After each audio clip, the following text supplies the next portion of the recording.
বিসমিল্লাহির রাহমানির রাহিম। কুল ইন্নাল্লাহা ইউদিল্লু মান ইয়াশা'উ ওয়া ইয়াহদি ইলাইহি মান আনাব।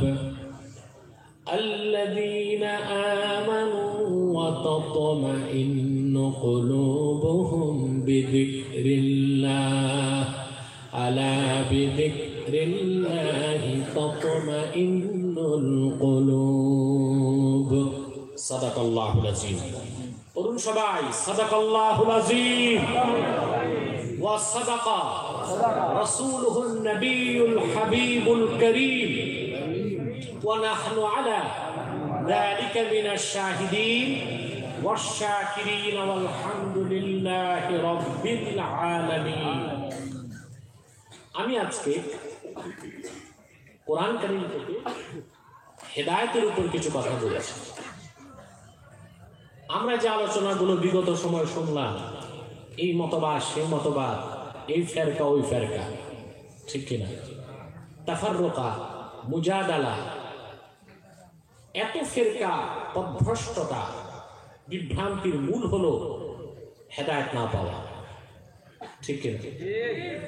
হেদায়েত থেকে বঞ্চিতরাই এই কাজগুলো করে থাকে। আল্লাহ রাব্বুল আলামিন কোরআন কারীমে ইরশাদ করেছেন, কুল ইন্নাল্লাহা ইউদিল্লু মান ইয়াশা ওয়া ইয়াহদি ইলাইহি মান আনাব। মুহাম্মদ সাল্লাল্লাহু আলাইহি ওয়াসাল্লাম, আপনি বলুন, নিশ্চয়ই আল্লাহ পাক যাকে ইচ্ছা তাকে পথভ্রষ্ট করেন, আর বিনয়ের সাথে যে আল্লাহর দিকে এগিয়ে আসে আল্লাহ তাকে হেদায়েত করে রহমতের কোলে টেনে নেন। কথা বুঝেন নাই? রহমতে একটু জোরে বলি সুবহানাল্লাহ। হেদায়েত এটা আল্লাহর হাতে। কার হাতে? আল্লাহ যাকে ইচ্ছা তাকে হেদায়েত করে, যাকে ইচ্ছা তাকে পথভ্রষ্ট করে। আল্লাহ কোরআনে বলেছেন, মান ইয়াহদিল্লাহু ফাহুয়াল মুহতাদ ওয়া মান ইউদ্লিল ফালান তাজিদা লাহু ওয়ালিয়্যান মুরশিদা। মুহাম্মদ সাল্লাল্লাহু আলাইহি সাল্লাম, আল্লাহ রাব্বুল আলামিন যাকে হেদায়েত করেন সেই হেদায়েত প্রাপ্ত, আর আল্লাহ যাকে পথভ্রষ্ট করেন আপনি তার জন্য কোনো হেদায়েতকারী অভিভাবক পাবেন না। হেদায়েতের মালিক কে? শক্তি দিয়ে বলেন কে? আল্লাহ পাক অন্যত্র বলেন, ইন্নাকা লা তাহদি মান আহবাবতা ওয়ালাকিন্নাল্লাহা ইয়াহদি মান ইয়াশা ওয়া হুয়া আ'লামু বিল মুহতাদিন। হাবিব, আপনি যাকে পছন্দ করেছেন, ভালোবেসেছেন, তার মানে আপনার চাচা আবু তালেব, তাকে আপনি হেদায়েত দিতে পারবেন না, বরং আল্লাহ পাক যাকে ইচ্ছা তাকে হেদায়েত দান করে সঠিক পথের সন্ধান দিয়ে দেন। রাসূল করিম সাল্লাল্লাহু আলাইহি সাল্লামের আপন চাচা ছিলেন আবু তালেব, জানেন আপনারা? আল্লাহ রাসূল তার কাছে বারবার গিয়েছেন হেদায়েতের জন্য। তিনি ইসলামকে চিনতে পেরেছেন, বুঝতে পেরেছেন, কিন্তু হেদায়েতের পথে চলতে পারেন না। সহিহ মুসলিমে এসেছে, লাম্মা জাআ আবা তালিবিনিল ওয়াফাত, আবু তালেবের যখন মৃত্যু ঘনিয়ে আসলো, শেষবার হেদায়েতের জন্য রাসূল করিম সাল্লাল্লাহু আলাইহি ওয়াসাল্লাম তার কাছে গেলেন। যে দেখেন আল্লাহ রাসূল আবু তালেবের মাথার কাছে বসে আছে আবু জেহেল, পায়ের কাছে বসে আছে আবু সাফওয়ান। আবু সাফওয়ান একটা ফার্স্ট ইন কমান্ড কাফেরদের, আর একটা সেকেন্ড ইন কমান্ড, দুই শয়তান, একটা মাথার কাছে একটা পায়ের কাছে। রাসূল করিম সাল্লাল্লাহু আলাইহি ওয়াসাল্লাম সহিহ মুসলিমের রওয়ায়াত আবু তালেবকে লক্ষ্য করে বললেন, কুল ইয়া আম আশহাদু আল লা ইলাহা ইল্লাল্লাহ ওয়া আন্না মুহাম্মাদার রাসূলুল্লাহ কালিমাতান আশহাদু লাকা বিহা ইনদাল্লাহ। ও চাচা, তুমি একবার আমার দ্বীন ইসলামের কালেমার সাক্ষ্যটা দিয়ে দাও, নিশ্চয় আল্লাহ ছাড়া কোনো মাবুদ নাই, আর আমি মুহাম্মদ আল্লাহর রাসূল। এতটুকুন সাক্ষী আমার কানে কানে একবার দিয়ে দাও। এই কালেমাটাকে পুঁজি করে কাল কিয়ামতের দিন তুমি চাচার শাফাতের জন্য আমি আল্লাহর কাছে দাঁড়িয়ে যাব। আবু জাহেল মাথার কাছ থেকে বলে, আতারগাব আন মিল্লাতি আব্দুল মুত্তালিব ইয়া আবু তালিব, আতারগাব আন মিল্লাতি আব্দুল মুত্তালিব। আবু তালেব, মরার আগ দিয়া কি বাবার ধর্মটাই ছেড়ে দিবা? হাদিস সাক্ষী আবু তালেব ঈমান আনেন নাই। মৃত্যুর সময় স্বীকৃতি দিলেন, আনা আলা মিল্লাতে আব্দুল মুত্তালিব, আমি আব্দুল মুত্তালিবের ধর্মের উপর বিদায় নিলাম। আল্লাহ পাক তখন ওহী নাযিল করে বললেন, ইন্নাকা লা তাহদি মান আহবাবতা। হাবিব, আপনি যাকে ভালোবেসেছেন চাচা আবু তালেব, তাকে আপনি হেদায়েত করতে পারবেন না। ওয়ালাকিন্নাল্লাহ ইয়াহদি মান ইয়াশা, আল্লাহ যাকে ইচ্ছা তাকে হেদায়েত করে সিরাতে মুস্তাকিমের যাত্রী বানায় দিতে পারেন বলেন সুবহানাল্লাহ। তাহলে হেদায়েতের মালিক কে? শক্তি দিয়ে বলেন কে? এই হেদায়েত দুই প্রকার, ভালো করে বুঝুন। কথা বুঝতেছেন আমার? সকলে কে কে ঘুমাচ্ছেন একটু হাত তুলে দেখান। বাহ, দেখছেন অবস্থা? আমি তো মাঝে মধ্যে টেস্ট করি কে কনসেন্স আর কে নন কনসেন্স। দুই চারজন পাওয়া গেছে সেন্সলেস নাই। বাকি যারা দাঁড়িয়ে আছেন আবারও বলছি, আপনাদের কর্ণকুহরী কি আওয়াজ যায় না? হয় প্যান্ডেল ছাড়েন নয় বসে। দাঁড়িয়ে থাকার মধ্যে কোনো ফজিলত নাই, ঠিক কিনা? আমার প্রিয় সুধী, হেদায়েত কয় প্রকার? জোরে বলতে হবে। এত জোরে বলবেন যেন নিজের ঘুমটাও যায়, পাশে যার ঘুম আসে তার ঘুমটাও যায়। হেদায়েত কয় প্রকার? একটি হলো ইরাআতুত তারিক, আরেকটি হলো ইসাল ইলাল মাতলুব। ইমাম বাইজাবি এটা ব্যাখ্যা করেছে। হেদায়েত কয় প্রকার? একটা ইরাআতুত তারিক, ইন্ডিকেশন অফ পাথ, পথ দেখানো। আরেকটি হলো ইসাল ইলাল মাতলুব, পথ না দেখিয়ে গন্তব্যে পৌঁছে দেওয়া। কয় প্রকার হলো? জোরে বলেন। দুই প্রকার। ইরাআতুত তারিক যেটা পথ দেখানো, এটা হলো পথ দেখা, কোনটা সঠিক পথ, কোনটা ব্যাঠিক, কোনটা হক, কোনটা বাতিল, কোনটা সত্য, কোনটা মিথ্যা। এই পথ দেখিয়েছেন আল্লাহর নবীগণ। আর ১৫০০ বছর আগে নবুয়তের দরজা বন্ধ হয়ে যাবার পর পথ দেখাচ্ছে কোরআন। বলেন সুবহানাল্লাহ। আরেকটা হলো ইসাল ইলাল মাতলুব, ব্যক্তিকে গন্তব্যে পৌঁছায় দেওয়া। ওই কাজটা আল্লাহ নিজের হাতে রেখেছেন। সুবহানাল্লাহ। আমি একটু উদাহরণ দিচ্ছি। মনে করুন আপনি এখান থেকে, এটা তো বসিরহাট নাকি, এটা ২৪ পরগনায় নাকি, আপনি হাওড়া যাবেন, বা এটা উত্তর ২৪ পরগনা, আপনি দক্ষিণ ২৪ পরগনায় যাবেন। একজনকে জিজ্ঞেস করেছেন আমি দক্ষিণ ২৪ পরগনায় যাব, কেমন করে যাব? সে আপনাকে পথ দেখালো। সোজা যাবেন একটা স্টেশন, ওখানে বাসে উঠবেন, বাম দিকে যাবেন, তারপর সোজা যাবেন ডানে, তারপর সামনে যাবেন, পেয়ে যাবেন। সে যেভাবে পথ দেখালো সেভাবে আপনি চললে গন্তব্যে পৌঁছার সম্ভাবনা 100%। আবার আপনি দাঁড়িয়ে আছেন এখানে বসিরহাটে বাস স্টেশন, একজনকে জিজ্ঞেস করলেন ভাই আমি দক্ষিণ ২৪ পরগনায় যাব। লোকটি আপনাকে কিছু বললো না, গাড়ির দরজা খুলে আপনাকে বসিয়ে গাড়ি ড্রাইভ করে ২৪ পরগনায় যে বললো ভাই এটাই দক্ষিণ ২৪ পরগনা। এটা ইসাল ইলাল মাতলুব, পৌঁছে দেওয়া। আর আগেরটা হলো পথ দেখানো। কথা বুঝেন না? কথা বুঝতে পারছেন? আমি একটি হাদিস শোনাচ্ছি, তাতে আপনি বুঝবেন পথ দেখা কি আর পথ পাওয়া কি। দুইটা দুই রকম হেদায়েত। একটা পথ দেখা, একটা পথ পাওয়া।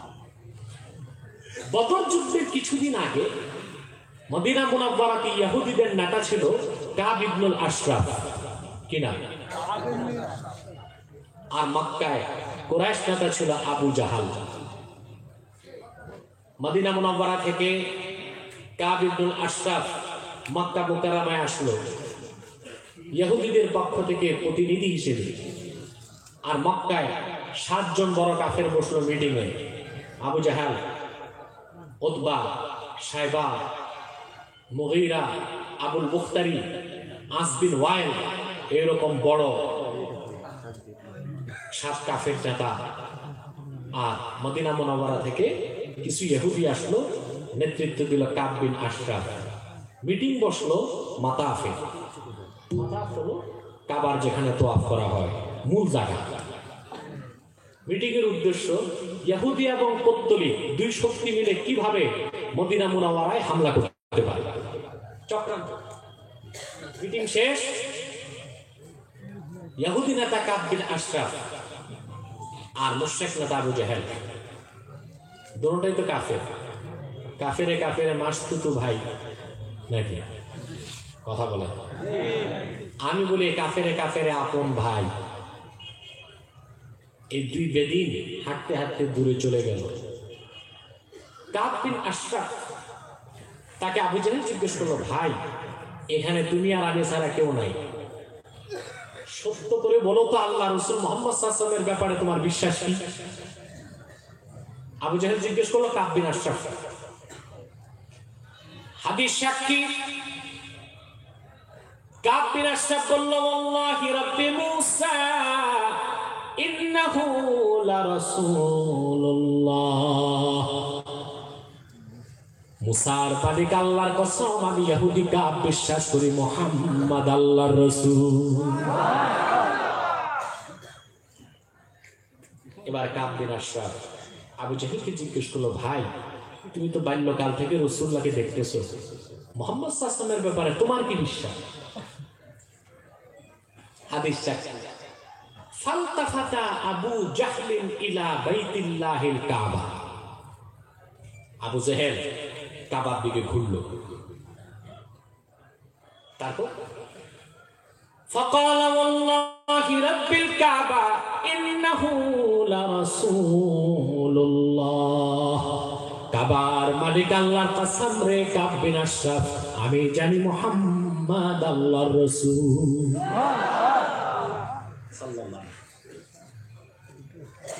কিন্তু ভাগ্যের নির্মম পরিহাস, কাব বিন আশরাফও মুসলমান হতে পারে নাই, আবু জাহেলও মুসলমান হতে পারে নাই।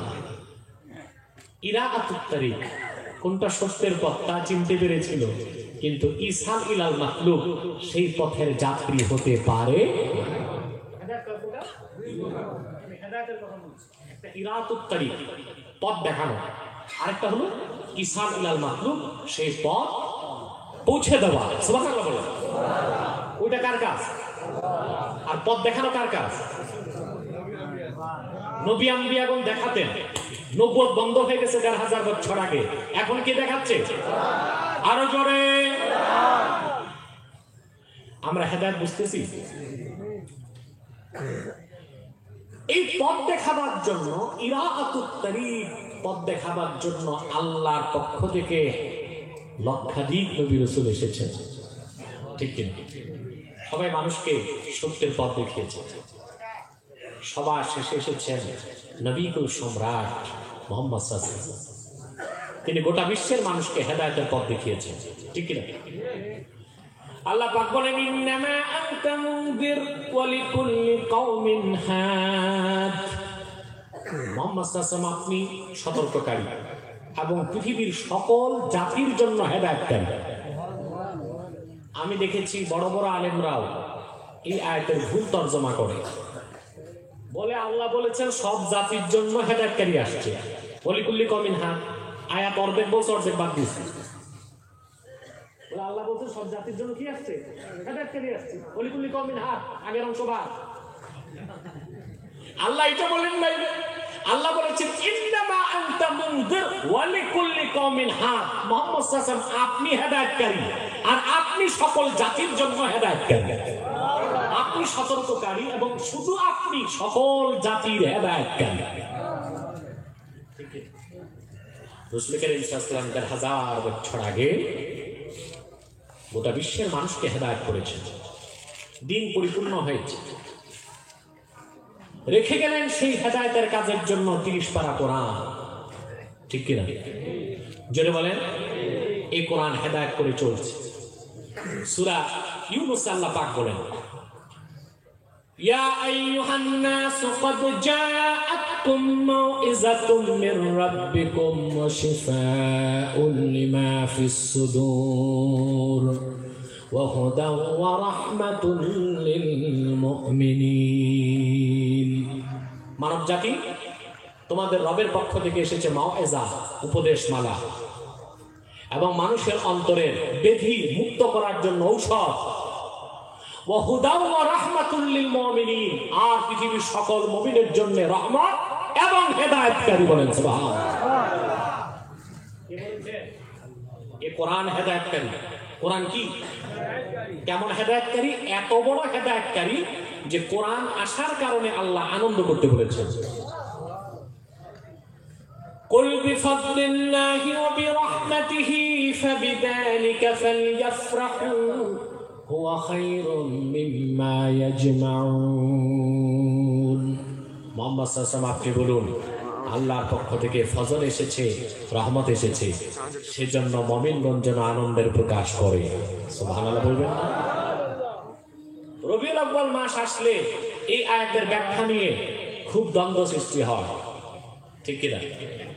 যারা ঈদে মিলাদুন নবী পালন করেন তারা এই আয়াতটিকে দলিল দেন যে আল্লাহ তার রাসূলের আগমনের কথা মনে করে আনন্দ করতে বলেছেন। বলে না? আবার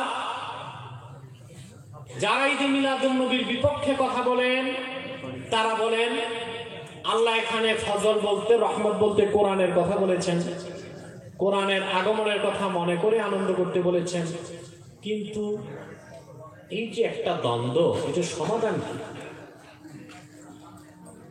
নাকি সমাধান খুঁজতে হবে না? প্রত্যেকেই খেয়ানত করতেছি, পুরা ব্যাখ্যা দিচ্ছে না। এই আয়াতের ব্যাখ্যায় পৃথিবীর সবচেয়ে প্রসিদ্ধ মুফাসসির আল্লামা মাহমুদ আলুসি তাফসীর রুহুল মাআনিতে ইবনে আব্বাস থেকে ব্যাখ্যা এনেছেন। وعن عبد الله بن عباس رضي الله تعالى عنهما أن الفضل العلم والرحمة محمد صلى الله عليه وسلم। আল্লাহ যে ফজলের কথা বলেছেন তা হলো কোরআন, আর যে রহমতের কথা বলেছেন তিনি রাহমাতুল লিল আলামিন। ফজল মানে কোরআন, রহমত মানে মুহাম্মদ সাল্লাল্লাহু আলাইহি ওয়াসাল্লাম। তাহলে কোরআন সাক্ষী দিচ্ছে কোরআন আগমনের কথা মনে করে আনন্দ যখন করতে হবে, মুহাম্মদ সাল্লাল্লাহু আলাইহি সাল্লামের মিলাদকে স্মরণ করেও আনন্দ করতে হবে। ঠিক কিনা বলে? এখন বিপক্ষে যারা এই আয়াত দলিল মানবে না, ঈদে মিলাদুন নবীর পক্ষে, তার একটা উসুল দেখাতে পারে। কি দেখাবে? ইযা জাআল ইহতিমালু বাতালাল ইস্তিদলাল। কোন কোন মুফাসসির তো রহমত বলতে কোরআনকেই বলেছেন, কেউ কেউ রহমত বলতে আল্লাহ রাসূলকে বলেছেন। ইহতিমাল চলে আসছে, ইস্তিদলাল চলবে না। বলতে পারেন? ঠিক আছে, আমি এই বসো বসো। আমার দিচ্ছে এমন একটা টাইমে মানুষজন ঘুমায়, পেটে আগুন জ্বলে, তা তো আল্লাহর কোরআনের বরকতে কিছু মানুষ পাইছে। আমাদের ময়মনসিংহে এই অবস্থা হয় বাংলাদেশে। ওটা খন্দকার মাহমুদ সাহেব ভালো বলতে পারে। সম্মানিত সুধী, কথা খেয়াল করতেছেন? তর্কের খাতিরে মেনে নিলাম, কুল বিফাদলিল্লাহি ওয়া বিরহমাতিহি ফাবিযালিকা ফালইফরাহু। এখানে আল্লাহ কোরআনের কথাই বলেছেন, কোরআনের কথা মনে করে আনন্দ করতে বলেছেন, রাসূলুল্লাহর কথা বলেন নাই। তর্কের খাতিরে মেনে নিলাম। আপনারা আলেমরা জানেন নস কয় প্রকার? যেটা বলতে হবে, নুরুল আনোয়ার পড়ছেন, হুসামি পড়ছেন, উসুলে শাসি পড়ছেন। নস কয় প্রকার? যেটা বলেন, ইবারাতুন নাস, দালালাতুন নাস, ইশারাতুন নাস, ইক্তেজাউন নাস। তর্কের খাতিরে যদি মেনেই নিলাম আল্লাহ কোরআনের কথা মনে করে আনন্দ প্রকাশ করতে বলেছেন, এটা যদি হয় ইবারাতুন নাস, দালালাতুন নাস প্রমাণ করে কোরআনের চেয়ে বড় রহমত মুহাম্মদ সাল্লাল্লাহু আলাইহি সাল্লাম। অতএব ওনার আগমনের কথা মনে করে আনন্দ প্রকাশ করা সেটা তো আল্লাহরই বিধান।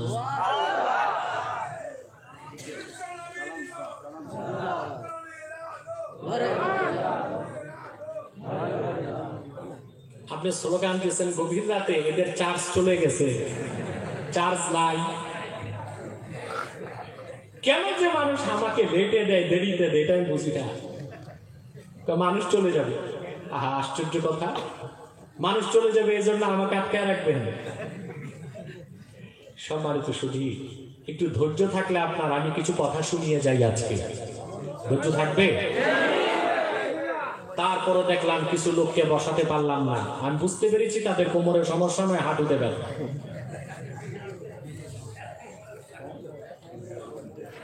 কবিরাজ লাগবে।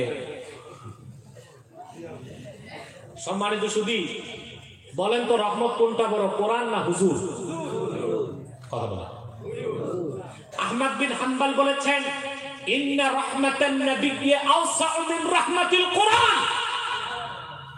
কোরআনের রহমত হচ্ছে মুহাম্মদ সাল্লাল্লাহু আলাইহি ওয়াসাল্লামের রহমত আরো বড়, ব্যাপক এবং বিস্তৃত। বলেন সুবহানাল্লাহ।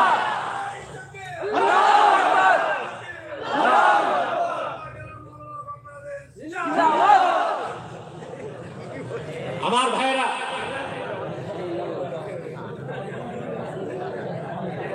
যে কথা বলছিলাম রহমত, কোরআন ও রহমত, আমার হুজুর ও রহমত। বড় রহমত কোনটা? হুজুর। বলেন বড় রহমত কোনটা? প্রমাণ নেন কোরআন থেকে। আল্লাহ কোরআনের ব্যাপারে কি বলেছেন? وَنَزَّلْنَا عَلَيْكَ الْكِتَابَ تِبْيَانًا لِكُلِّ شَيْءٍ وَهُدًى وَرَحْمَةً وَبُشْرَى لِلْمُسْلِمِينَ।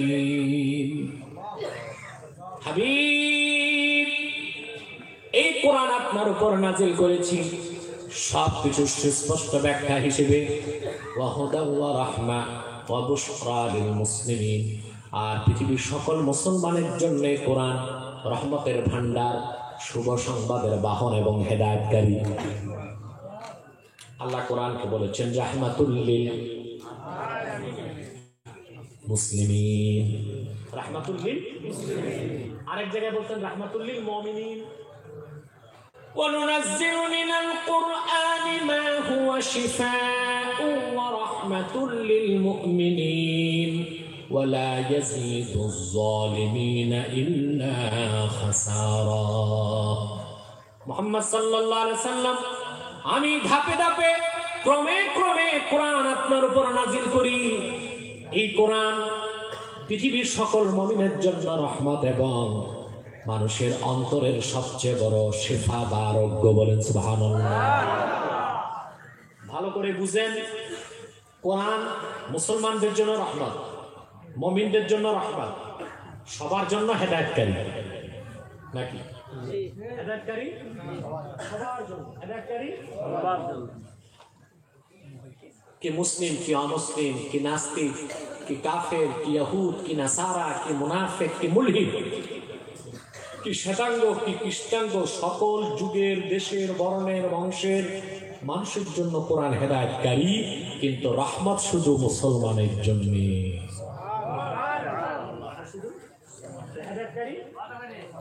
হেদায়েতকারী আল্লাহ পাক বলেন,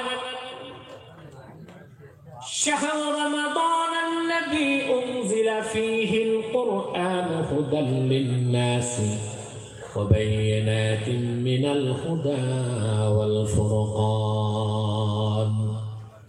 কোরআন অবতীর্ণ হয়েছে রমজান মাসে। এই কোরআন পৃথিবীর সকল যুগের, দেশের, বর্ণের, বংশের মানুষের জন্য হেদায়েতকারী। হেদায়েতকারী সবার জন্য, কিন্তু রহমান মুমিনের জন্য, মুসলমানের জন্য। আর রাসূলুল্লাহকে আল্লাহ কি বলেছেন? ওমা আরসালনাকা ইল্লা রাহমাতান লিল আলামিন। হাবিব,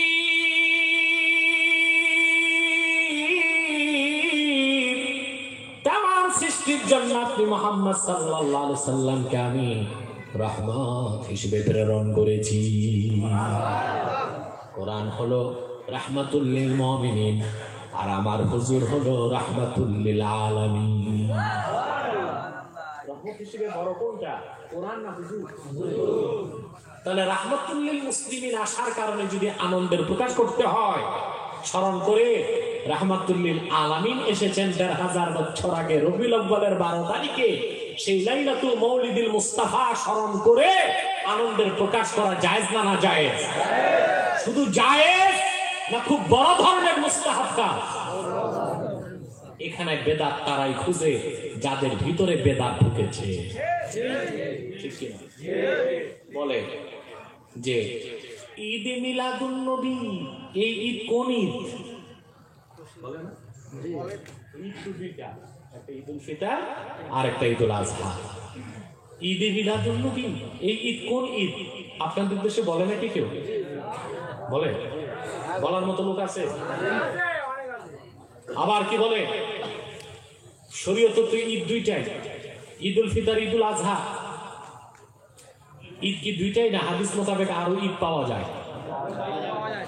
একটি হাদিস শোনাচ্ছি আমি, সুনান তিরমিজি, সৌদি আরবের ছাপ, আবওয়াবুত তাফাসির, হাদিস নাম্বার যতটুকু মনে পড়ে আমার ৩৫৫২ কি ৫৪ সহিহ হাদিস। ওয়ান আব্দুল্লাহ ইবনে আব্বাস রাদিয়াল্লাহু তাআলা আনহুমা أنه قرأ اليوم أكملت لكم دينكم وأتممت عليكم نعمتي ورضيت لكم الإسلام دينا فإنه يهودي فقال لو نزلت هذه الآية علينا لاتخذنا ذلك اليوم عيدا. আব্দুল্লাহ বিন আব্বাস রাদিয়াল্লাহু তাআলা আনহুমা তিনি একদিন সূরা মায়েদা পড়ছিলেন, যখন তিনি চতুর্থ আয়াতে পৌঁছলেন আল ইয়াউমা আকমালতু লাকুম দীনাকুম, ওনার সামনে বসা এক ইহুদি বসার থেকে দাঁড়িয়ে গেল আর বলল, ইবনে আব্বাস, এইরকম একটি আয়াত যদি আল্লাহ পাক আমাদের নবী মুসার উপর নাজিল করতেন, খুশির আতিশয্যে আমরা আয়াত নাজিলের দিনটাকে ঈদের দিন বানিয়ে ফেলতাম। আব্দুল্লাহ বিন আব্বাস তখন কি বলছেন যে আমাদের তো ঈদ দুইটা, তৃতীয় ঈদ বানাবার সুযোগ নাই, এই কথা বলছেন না? আরে নিয়ে আসা ঘুমান নাকি? হুশ জ্ঞান আছে কিছু? আপনার কোথা লাগছে? তো জবাবটা দেন না একটু। আপনারা যে মাইকে ওয়াজ করান, আমরা এইভাবে করি না। আমাদের দেশে ৭০টা ৮০টা হরেন থাকে। আপনাদের এখানে আমাদের মনে হয় আমরা ১.৫ ব্যাটারি বা ২.৫ ব্যাটারিতে কথা বলছি। এখন আপনাদের ভলিউমটা তো বাড়াতে হবে, নতুবা আমার তো কষ্ট হচ্ছে। আব্দুল্লাহ বিন আব্বাস কি বলছেন? আমাদের ঈদ তো দুইটা, তৃতীয় ঈদ বানাবার সুযোগ নেই, কথা বলছেন? কি বলছে হাদিস থেকে শুনুন। قال إن والله إنها نزلت على رسول الله صلى الله عليه وسلم في يوم عيدين يوم عرفة ويوم الجمعة. রে ইহুদি, তুমি জানো না কাবার মালিক আল্লাহর কসম এই আয়াত মুহাম্মদ সাল্লাল্লাহু আলাইহি ওয়াসাল্লামের উপর নাজিল হয়েছে এমন একদিন যেই দিন ডবল ঈদ হয়েছে। দিনটি ছিল হজের দিন, দিনটি ছিল শুক্রবার। আব্বাসের মতে চারটা ঈদ পেলাম, কয়টাই? ঈদুল ফিতর, ঈদুল আযহা, হজের দিন, ঈদের দিন প্রত্যেক শুক্রবার। কথা বলে ঈদের দিন, কিসের দিন? তাহলে হাদিস মোতাবেক 52 শুক্রবারে বছরে 52 ঈদ বোনাস পাইলাম। কথা বলে আর ওনারা ঈদ খুঁজে পায় না, কিভাবে পাবে? চোখে যে কাঠের চশমা।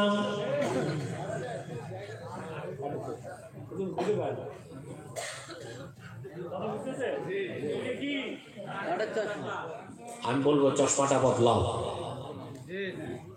ইবনে তাইমিয়ার চশমাটা ফেলে দাও,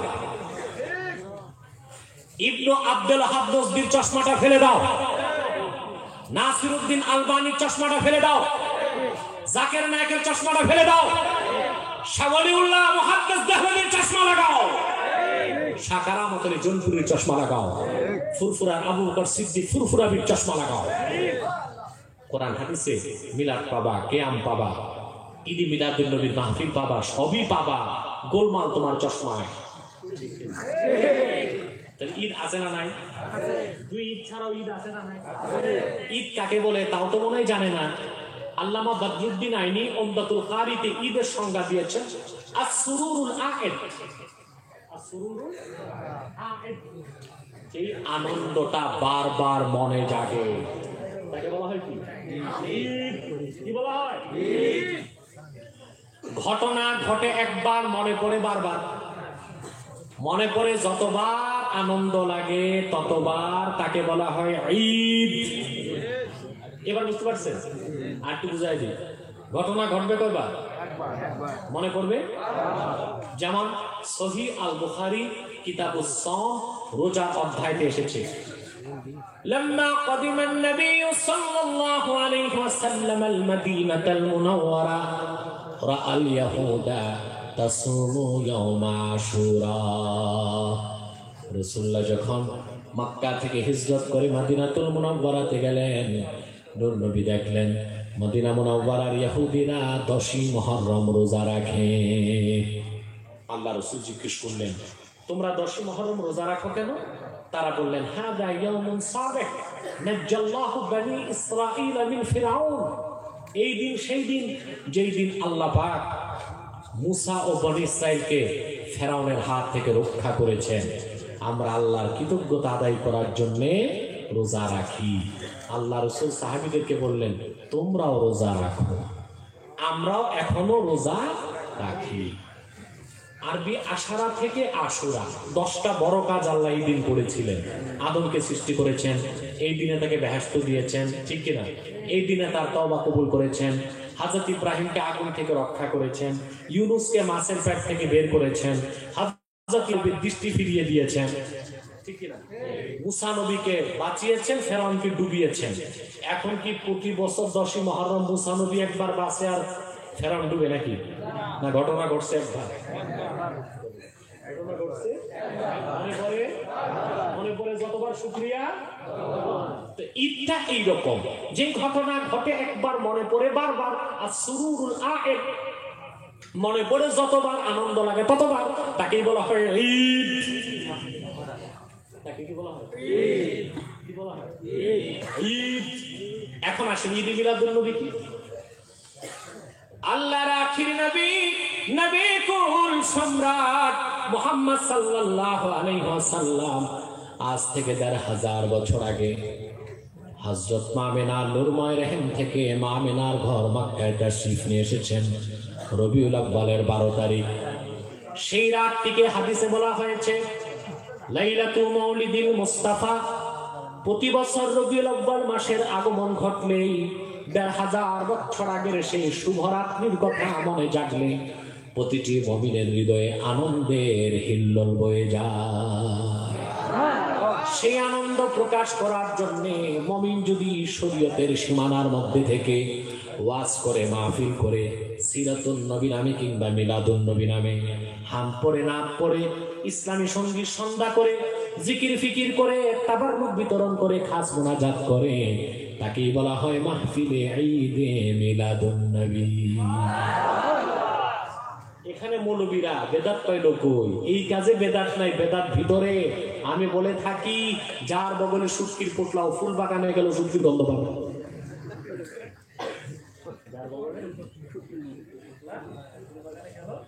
শুটকির গন্ধ পাবে। এই ভালো ভালো কাজে বেদাত নাই, বেদাত ওদের ভিতরে ঢুকছে, ঠিক কিনা বলে? তাহলে মুসলমান, আল্লাহ যে কথা বলেছেন, কুল বিফাদলিল্লাহি ওয়া বিরাহমাতিহি ফাবিযালিকা ফালইফরাহু, কোরআনের আগমনের কথা মনে করে আনন্দ করতে হবে। আর কোরআনের চেয়ে বড় রহমত মুহাম্মদ সাল্লাল্লাহু আলাইহি সাল্লাম ১৫০০ বছর আগে রবিউল আউয়ালের 12 তারিখ আগমন করেছেন। সেই মিলাদের স্মরণেও আনন্দ প্রকাশ করা যাবে। আবার পেছনের কথায় ফিরে যাচ্ছি। কোরআন হলো রাহমাত, কোরআন হলো হুদা। এটা কিয়ামত তক মানুষকে হেদায়েত করবে। হেদায়েত কয় প্রকার? আবার শুরু থেকে বলছি, হেদায়েতের মালিক কে? এটা কয় প্রকার? কিরাতুত তারিক, ইসালিলাল মাতলুব, পথ দেখা, পথ পাওয়া। পথ দেখানোর কাজ কোরআনের, আর পথ পাইয়ে দেওয়ার কাজ কোরআনের মালিকের। পথ দেখানোর কাজ রাসূল করিম সাল্লাল্লাহু আলাইহি ওয়াসাল্লাম হেদায়েতের জন্য এমন এক কোরআন রেখে গেলেন, সুবহানাল্লাহ, মুজিজাতুন খাতিমাতুন খালিদাতুন সারমাদিয়াতুন ইলা ইয়াউমিল কিয়ামা। এমন এক মুজিজা রেখে গেলেন যার কারণে আল্লাহ রাসূলের উম্মতের সংখ্যা দিন দিন বেড়েই চলছে। সুবহানাল্লাহ। সহিহ বুখারী দ্বিতীয় খণ্ডে একটা হাদিসের চেয়ে আল্লাহ রাসূল বলেছেন, আল্লাহর পক্ষ থেকে যত নবী এসেছেন সবার দ্বারা মুজিজা ঘটেছে। ইন্নামা উতিতু ওয়াহইয়ান আওহাহুল্লাহু ইলাইয়া। কিন্তু আল্লাহ পাক মুহাম্মদ সাল্লাল্লাহু আলাইহি ওয়াসাল্লামকে যে শ্রেষ্ঠ মুজিজা দান করেছেন তা হলো ওহী কোরআন। ফাআরজু আন আকুনা আকসারহুম তাবিআন ইয়াউমাল কিয়ামাহ। আমি আশা করি কোরআনের কারণে কাল কিয়ামতের দিন আমার উম্মতের সংখ্যা সবচেয়ে বেশি হবে। কত বেশি হবে? রাসূলুল্লাহ বলেছেন হাশর ময়দানে 120টি কাতার হবে, 80 কাতার আমার উম্মত থাকবে। কি জন্য? এই কোরআনের কারণে। এটা হেদায়েত করতেছে, করতে থাকবে। সুবহানাল্লাহ। হেদায়েত করতেছে, করতে থাকবে, বলেন সুবহানাল্লাহ। বর্তমান পৃথিবীতে 800 কোটি মানুষ, আমরা মুসলমান 200 কোটি আছি। প্রতি 4 জনের একজন আমরা। 4 জনের সুবহানাল্লাহ বলুন। প্রতি 4 জনের একজন আমরা। ইসলামের বিরুদ্ধে এত মিসআন্ডারস্ট্যান্ডিং, এত অপপ্রচার হচ্ছে, এত ফেরকা চলছে। বিভিন্ন বক্তা পীরকে ইহুদি নাসারারা পারচেজ করে ইসলামের বিরুদ্ধে নামায় দিয়েছে। এই যে এত ফিতনা ফাসাদ এগুলো করছে কারা? যারা পারচেজ হয়েছে তারা। ঠিক কিনা বলে? তারপরও কি মুসলমানের সংখ্যা বাড়তেছে না কমতেছে? মার্কেল অ্যাঞ্জেলা বলেছে 2050 সালে ফ্রান্স হবে মোস্ট পপুলেটেড মুসলিম কান্ট্রি, ফার্স্ট পপুলেটেড মুসলিম কান্ট্রি। ফ্রান্সে মুসলমান হবে প্রথম জনগোষ্ঠী, বলেন বৃহত্তম জনগোষ্ঠী। তার মানে সে প্রচ্ছন্নভাবে এটাই বুঝিয়েছে 2050 সালে ফ্রান্সের ক্ষমতা মুসলমানের হাতে চলে যেতে পারে। মার্কিন থিঙ্ক ট্যাঙ্ক যারা, তারা বলেছে 2040 সালের মধ্যে যুক্তরাষ্ট্রে মুসলমান হবে দ্বিতীয় বৃহত্তম জাতি, বলেন সুবহানাল্লাহ। আজকে ওয়ার্ল্ড হেলথ অর্গানাইজেশনের মাধ্যমে, পরিবার পরিকল্পনার মাধ্যমে ইহুদিরা চাচ্ছে মুসলমানের সংখ্যা কিভাবে কমানো যায়। ঠিক কিনা? কিন্তু সম্ভব? বলেন। মাঝে মধ্যে আপনারা কিছু বড়ি টুড়ি খেয়ে আটকায় রাখেন, এটা না জায়েজ কাজ। আল্লাহ যদি দেয় ওটা আটকায় রাখা যায়? দেখেন না কিছু মানুষের ডেলিভারির সময় পত্রিকা দিলে 7-8টা বাচ্চা একসাথে হয়ে যায়, যা আটকায় রাখছে খোলার পর সব মিছিল করে বেরোবে।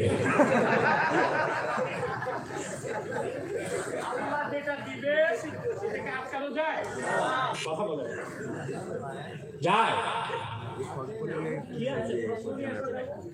কেন? কেন কেন? ওয়াজ এখনো মোটামুটি শেষের দিকে। অনেক বড় প্রশ্ন নিয়ে এসছে আমার ভাইটা, পশ্চিম বাংলার কোন এক প্রান্ত থেকে এসেছে নাকি, বসিরহাট নন্য অন্য জায়গায় বসিরহাট। আমার ভাইরা এখানে আমি দেখেছি হাওড়ার লোক আছে, তারপরে 24 পরগনার আছে, বারাসাতের লোকও আছে। হ্যাঁ, ওই যে বারাসাতের। আলহামদুলিল্লাহ, আলহামদুলিল্লাহ, চতুর্দিক থেকে লোক এসেছে। আল্লাহ কবুল করুন, বলুন আল্লাহ। আমার ভাইয়েরা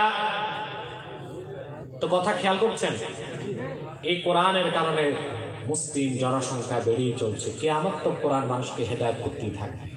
আপনি আশ্চর্য হবেন, ইউরোপ এবং আমেরিকাতে যারা জ্ঞানীগুলি, বিশেষ করে বিজ্ঞানী, তারা বেশি মুসলমান হচ্ছে।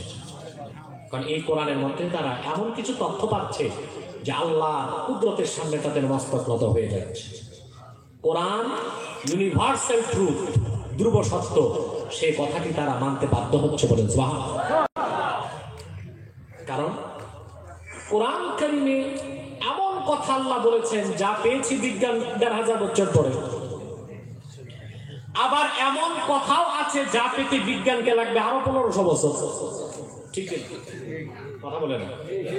যেমন আমি ছোট্ট একটা উদাহরণ দিচ্ছি। এই যে লোহা দেখেছেন আপনি, লোহা এটা আসে কোথেকে? মাটির নিচ থেকে। কোথেকে আসে? কিন্তু সূরা হাদীদে আল্লাহ বলেছেন লোহা আমি উপর থেকে নাজিল করেছি। সূরা হাদীদ কোথায়? وأنزلنا الحديد فيه بأس شديد ومنافع للناس। আর আমি লোহাকে আকাশ থেকে নাজিল করেছি যাতে রয়েছে প্রবল শক্তি এবং মানুষের জন্য বহুমাত্রিক কল্যাণ। বিজ্ঞান কোরআনের এই আয়াতের কাছে মাথা নত করে দিয়েছে যে কোরআন এই তথ্য কিভাবে 1500 বছর আগে দিল। আসলে লোহাটা পৃথিবীতে সৃষ্টি হয় নাই, লোহা তৈরিতে দরকার 15 লক্ষ ডিগ্রি সেলসিয়াস তাপমাত্রা। ওই তাপমাত্রা কোনো কালেও পৃথিবীতে ছিল না। তারা বলে 450 কোটি বছর আগে সূর্যে একটা মহা বিস্ফোরণ ঘটেছিল। সেই বিস্ফোরণের কারণে লোহার এক বিরাট অংশ সূর্য থেকে পতিত হয়েছে পৃথিবীতে, সেই থেকে পৃথিবীতে লোহা এসেছে। বিজ্ঞান বলল আজকে, আর আল্লাহ বলেছেন 4000 বছর আগে।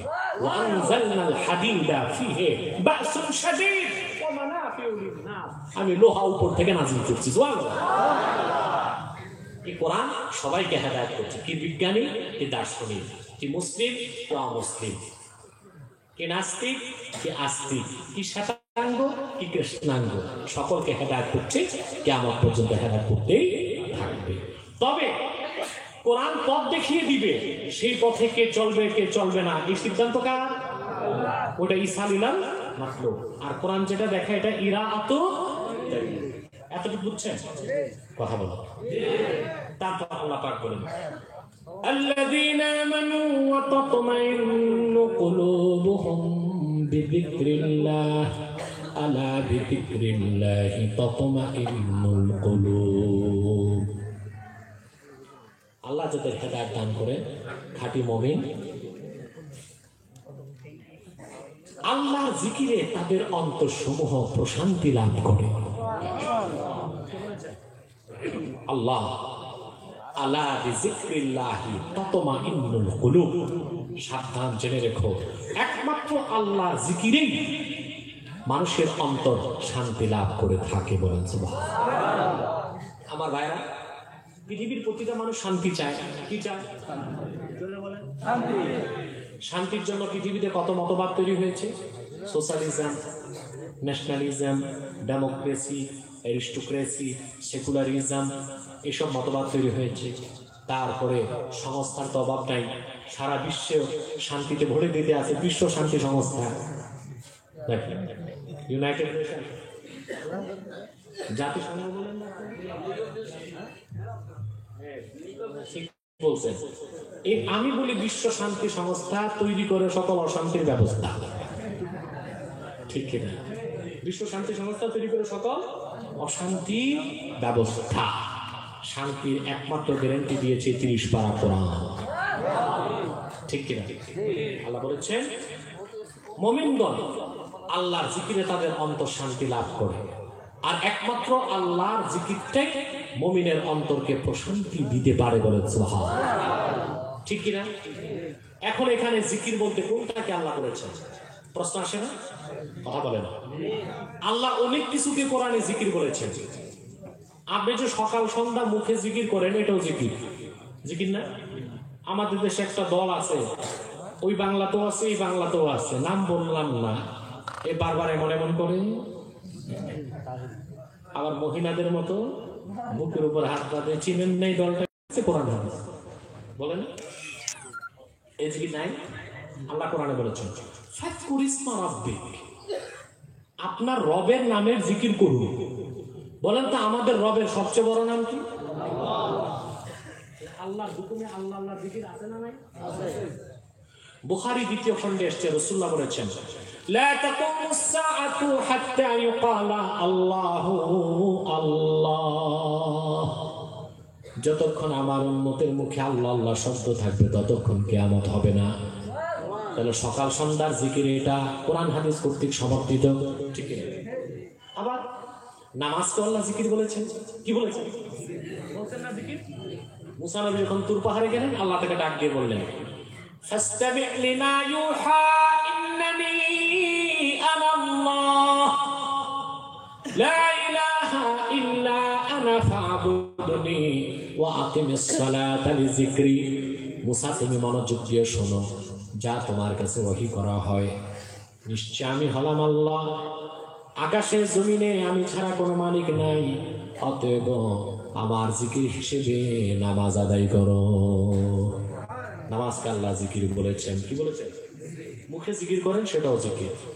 এই যে ওয়াজ করতেছি আমি, এটাও জিকির। এটাও কি?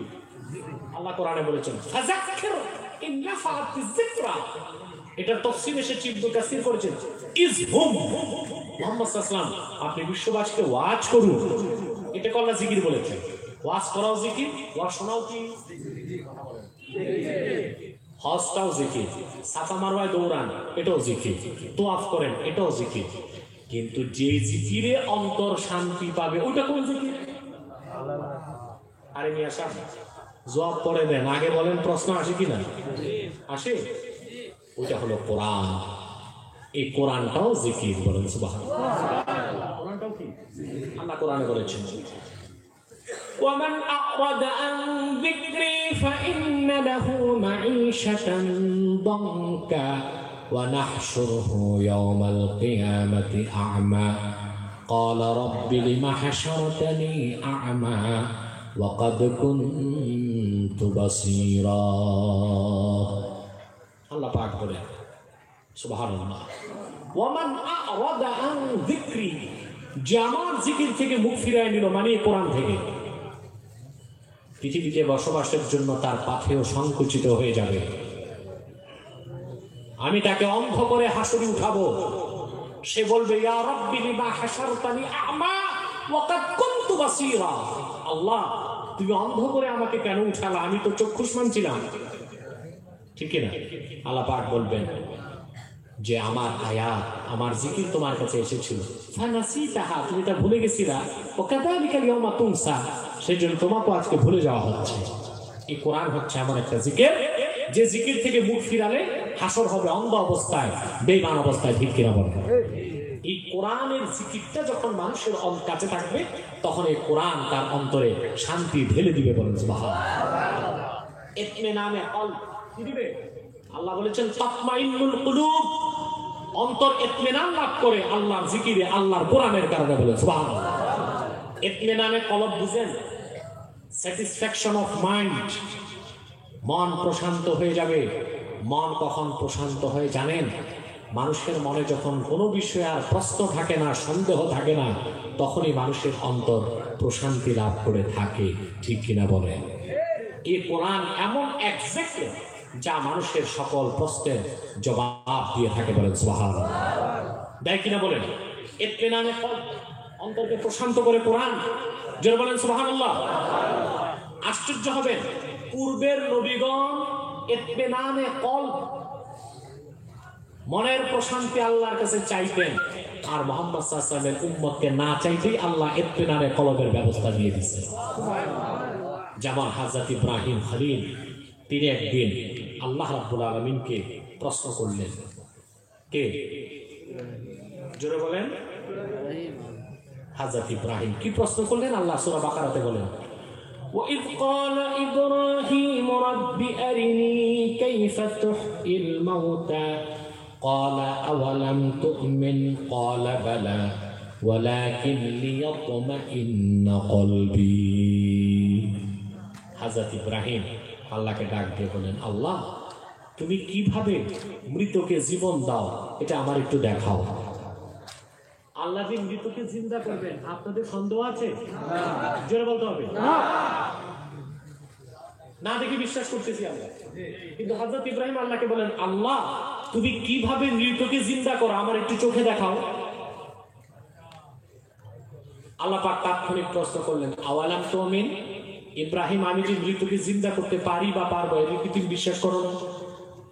ইব্রাহিম বললেন, ক্বালা বালা, বিশ্বাস করি, ওয়ালাকিন লিয়াতমাইন্না কলবি, তবে আমার মনের অন্তরের ইতমিনান, এই বিষয়ে যেন আর সন্দেহ না থাকে, এই জন্য চোখে দেখতে চাই। সন্দেহ চলে গেলে আমার মনটা প্রশান্তি লাভ করবে। কথা বুঝতেছেন? আল্লাহ পাক তখন তাকে কি বললেন?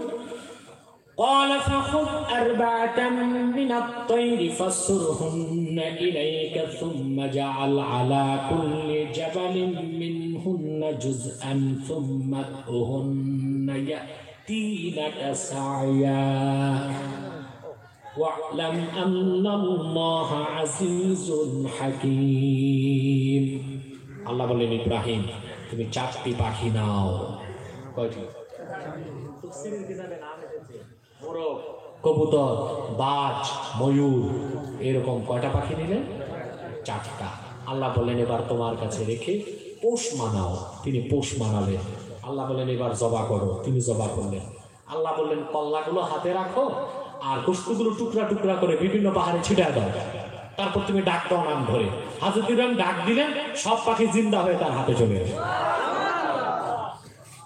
আল্লাহ পাক বললেন ইব্রাহিম এবার সন্দেহ গেছে আমি যে মৃতকে জিন্দা করব এই বিশ্বাসটা আসছে তোমার তিনি বলেন আল্লাহ বিশ্বাস আগেও ছিল তবে ইয়াকিনটা বেড়ে গেছে মনটা প্রশান্ত হয়ে গেছে এবার চিন্তা করুন মুসলমান ভাইরা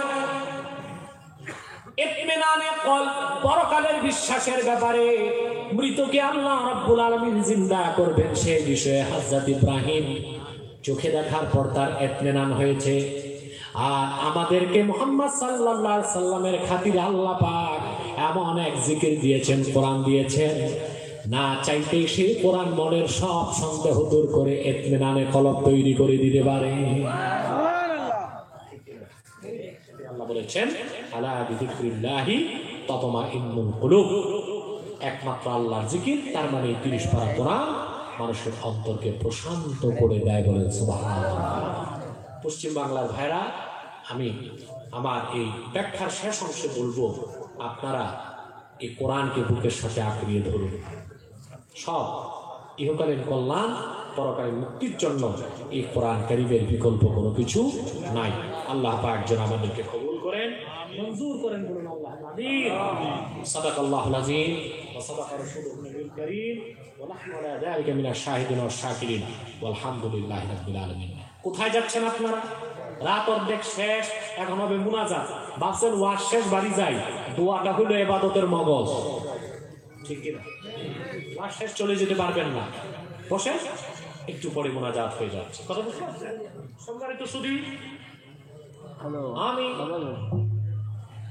আপনারা জানেন আমি বাংলাদেশে খাতমে নবুওয়াতের আন্দোলন করে থাকি জানেন তো এটা তাহরিকে খাতমে নবুওয়াত বাংলাদেশের সভাপতি হিসেবে এবং একজন ইমানদার হিসেবে আমি কিছু বিষয় আপনাদের সজাগ এবং সতর্ক করে দিচ্ছি আর তা হলো যে আমরা মুসলমান আমরা প্রতিকূল পরিবেশে আছি এখানে আমাদের সবচেয়ে মূল্যবান জিনিস যে ঈমান এটা যেন কেউ নষ্ট করতে না পারে ঠিক কিনা মনে থাকবে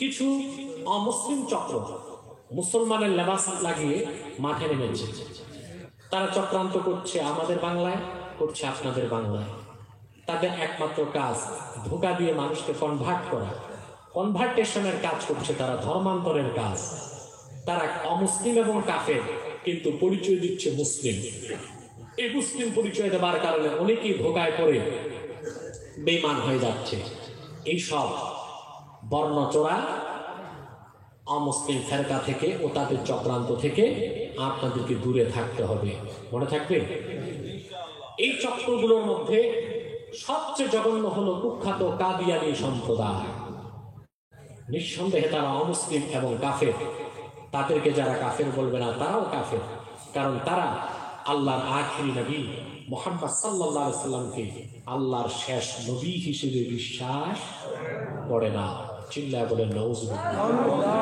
এই জন্য তারা কি চিল্লায় বলেন তারা কি তাদেরকে যারা কাফের বলবে না তারা কি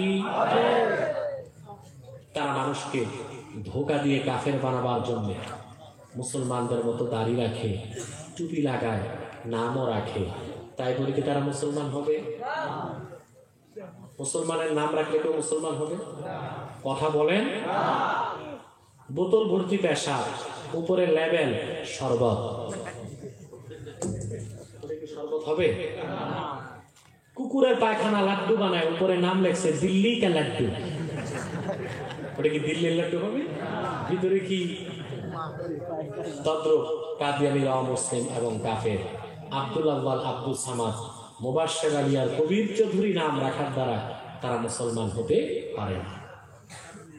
ভাইরা আমার, বন্ধুরা আমার, আমার আল্লাহ ও নূর নবী মুহাম্মদ সাল্লাল্লাহু আলাইহি সাল্লামের ইসলাম ও কোরআনের হাজার হাজার হাজার বছর পরে বর্তমান ভারতের পাঞ্জাবের কুখ্যাত গুরুদাসপুরের কুখ্যাত কাদিয়ানে ইংরেজ আমলে এক শয়তান নবী দাবি করছে। চিল্লায় বলেন নাউজুবিল্লাহ। কাদিয়ানের কাজ্জাব, ওই শয়তানটার নাম রেখেছিল তার বাপ মির্জা গোলাম আহমদ কাদিয়ানি। সাবধান সাবধান, কাদিয়ানের কাজ্জাব, মিথ্যা নবুয়তের দাবিদার মির্জা গোলাম শয়তান কাদিয়ানিকে গোলাম আহমদ বলা যাবে না, কারণ গোলাম আহমদ অর্থ হচ্ছে আহমদ এর গোলাম। কোন কাফের কোনদিনও গোলাম আহমদ এর গোলাম হতে পারে না। আর কাদিয়ানের কাজ্জাব মিথ্যা নবুয়তের দাবিদার মির্জা গোলাম শয়তান কাদিয়ানি, সে ছিল শেষ দরজার কুখ্যাত কাফের। সে গোলাম আহমদ এর গোলাম ছিল না, সে ছিল কুখ্যাত শয়তানের কুখ্যাত গোলাম। কাদিয়ানের কাজ্জাব মিথ্যা নবুয়তের দাবিদার মির্জা গোলাম শয়তান কাদিয়ানির উপর গজব এসেছে 1908 সালে। যখন গজব এসেছে, কাদিয়ানের কাজ্জাব মিথ্যা নবুয়তের দাবিদার মির্জা গোলাম শয়তান কাদিয়ানি 1908 সালে ধ্বংস হয়ে কুখ্যাত জাহান্নামের কুখ্যাত কুকুরে পরিণত হয়েছে। তার অনুসারীরাও ধ্বংস হয়েছে। বর্তমানে কিছু কাদিয়ানি নিজেদেরকে মুসলিম পরিচয় দিয়ে মানুষকে ধোঁকা দিচ্ছে। তারা মুসলিম নয়, নিঃসন্দেহে অমুসলিম এবং ইহুদি খ্রিস্টানের চেয়ে জঘন্য কাফের। তারা মানুষকে ধোঁকা দিতে নাম পরিবর্তন করে করে মিথ্যা পরিচয় দেয়। কখনো নিজেদের পরিচয় দেয় আহমদী জামাত, কখনো বলে আহমদিয়া জামাত, কখনো বলে আহমদী সম্প্রদায়, কখনো বলে আহমদিয়া সম্প্রদায়, কখনো বলে আহমদী মুসলিম জামাত, কখনো বলে আহমদিয়া মুসলিম জামাত। সাবধান, যত কাদিয়ানি ছিল আছে থাকবে, তারা কেউ আহমদী জামাত নয়, আহমদিয়া জামাত নয়, আহমদী সম্প্রদায় নয়, আহমদিয়া সম্প্রদায় নয়, আহমদী মুসলিম জামাত নয়, আহমদিয়া মুসলিম জামাত নয়। তারা শয়তানি জামাত, কুখ্যাত জাহান্নামের কুখ্যাত কুকুরের দল। আমাদের সকল মুসলমানকে সজাগ ও সচেতন থাকতে হবে, যেন এই অমুসলিম কাদিয়ানি চক্র কোনো মানুষকে ধোঁকা দিয়ে বেঈমান বানাতে না পারে। নিজেরাও সতর্ক থাকবেন, অন্যকেও সতর্ক করে দিবেন, কারণ তাদের এজেন্ট পশ্চিম বাংলাতেও আছে। সেই জন্য আপনাদেরকে সজাগ ও সচেতন থাকতে হবে, ঠিক কিনা বলেন? আরেকটি অমুসলিম সম্প্রদায় মুসলিম পরিচয়ে কাজ করে যাচ্ছে, সেটা হলো ইসাই তরিকা। নামটা হচ্ছে ইসাই তরিকা ভুক্ত মুসলমান, আসলে খ্রিস্টানদের এই দলটি 1975 সাল থেকে কাজ করতেছে বাংলাদেশে, আপনাদের পশ্চিম বাংলাতেও কাজ করছে। তারা নিজেদের পরিচয় দেয় যে তারা মুসলমান। কি মুসলমান? ইসাই মুসলমান। আসলে তারা কি? খ্রিস্টান। এই চক্রটির ব্যাপারে সাবধান এবং সতর্ক থাকবেন। আরেকটি ফেরকার ব্যাপারে সাবধান করে দেই, আমাদের বাংলাদেশে এদের উৎপাদ বেড়ে গেছে।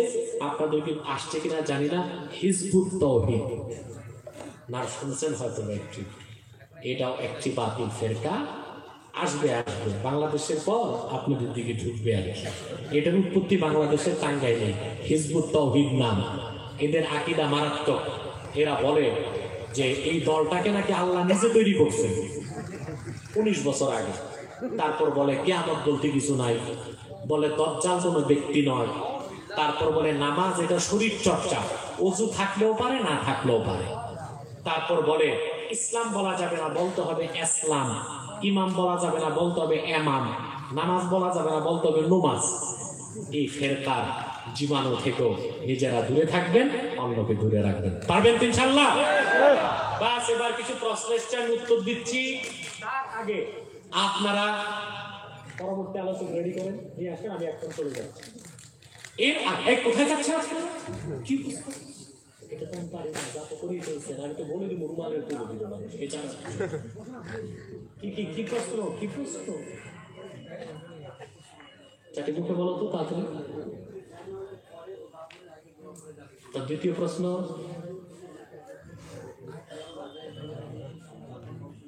তিন, 4। আচ্ছা, তুমি প্রশ্নটা পকেটে রেখে এই পাশে বসো, এদিকে বসো, এখানে বসো। না, আমি সহজ উত্তর দিয়ে দিচ্ছি। বসেন, আর উত্তর দিব না টাকা চাইবে, তোমার পাঠাতে হবে না। ঠিক আছে ঠিক আছে ঠিক আছে, আমি চাইলেই নাকি টাকা দিবেন আপনারা? টাকার গাছ লাগিয়েছেন নাকি বাড়ি? বলবেন আপনি বসেন, আপনি টাকা গোনার জন্য রেডি হয়ে যান, আমি চাচ্ছি বসেন। জি আপনি বসেন, ইস্তেগফার পড়েন 11 বার, সূরা ফাতিহা পড়েন একবার। পীর সাহেবকে নিয়ে আসেন, উনি তো মোনাজাত করেন, চেকটা রেডি করেন। হ্যাঁ, রাত 2টায় দিতেন আর একটু বেশি পেতাম। 11 বার ইস্তেগফার করেন, সূরা ফাতিহা পড়েন।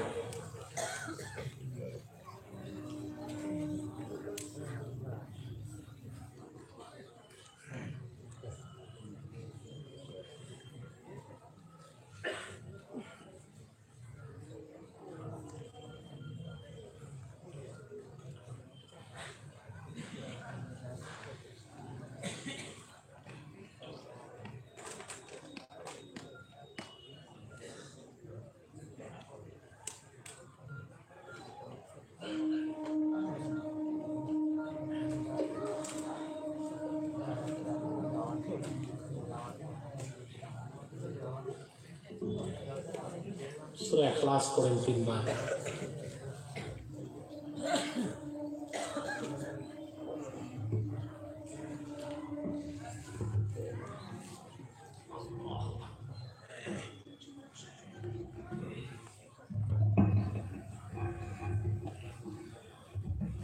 এরকম ডিজাইনের মাইকও আমি জীবনে প্রথম দেখলাম।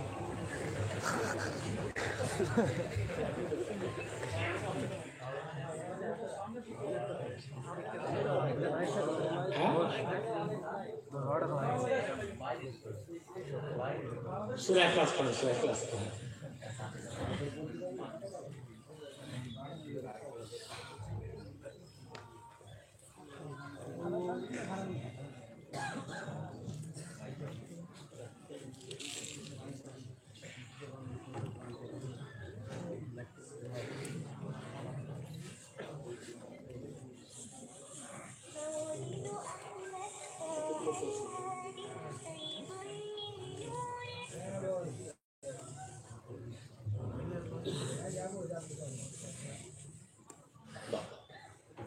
প্রথম যে ভাই মৌখিক প্রশ্ন করেছে, এটা আমার মনে করাই দিও তুমি। হ্যাঁ,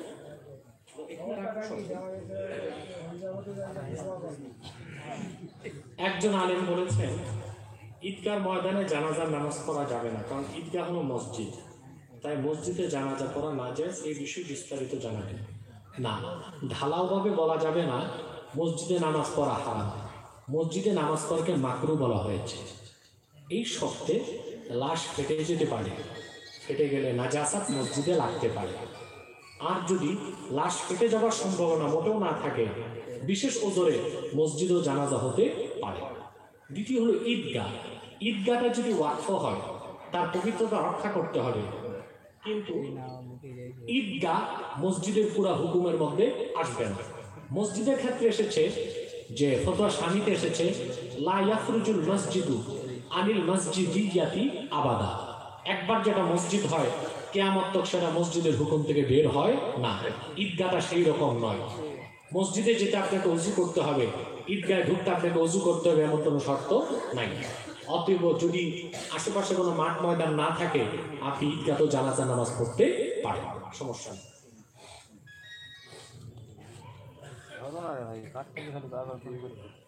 আমার জিজ্ঞাসার বিষয় হলো মক্কা মুকাররমা ও মদিনা মুনাওয়ারা ছাড়া সর্বস্থানে আখিরি যোহর করা জরুরি কিনা?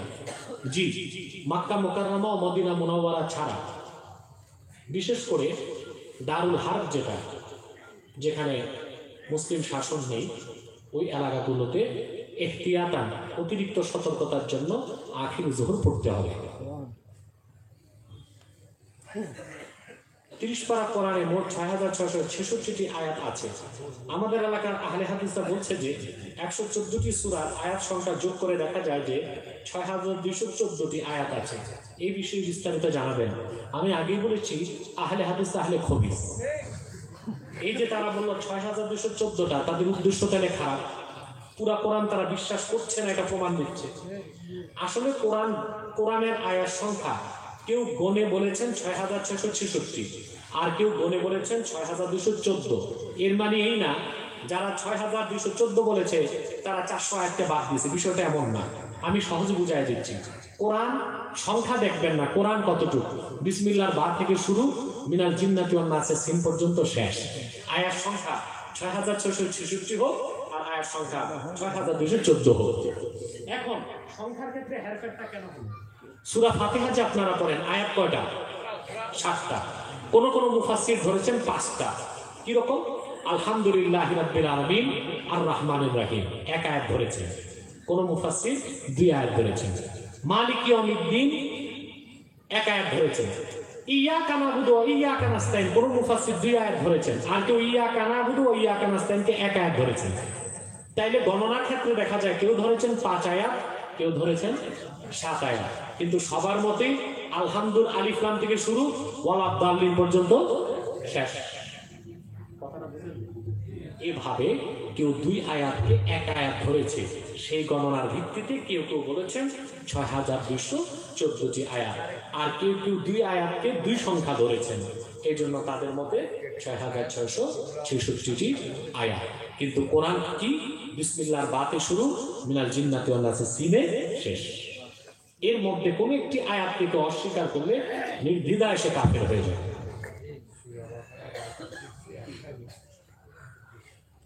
নবী করিম সাল্লাল্লাহু আলাইহি ওয়াসাল্লাম নূরের তৈরি যে হাদিসটি মুসান্নাফে আব্দুর রাজ্জাক নামক কিতাবে, সেই হাদিসটি নাই।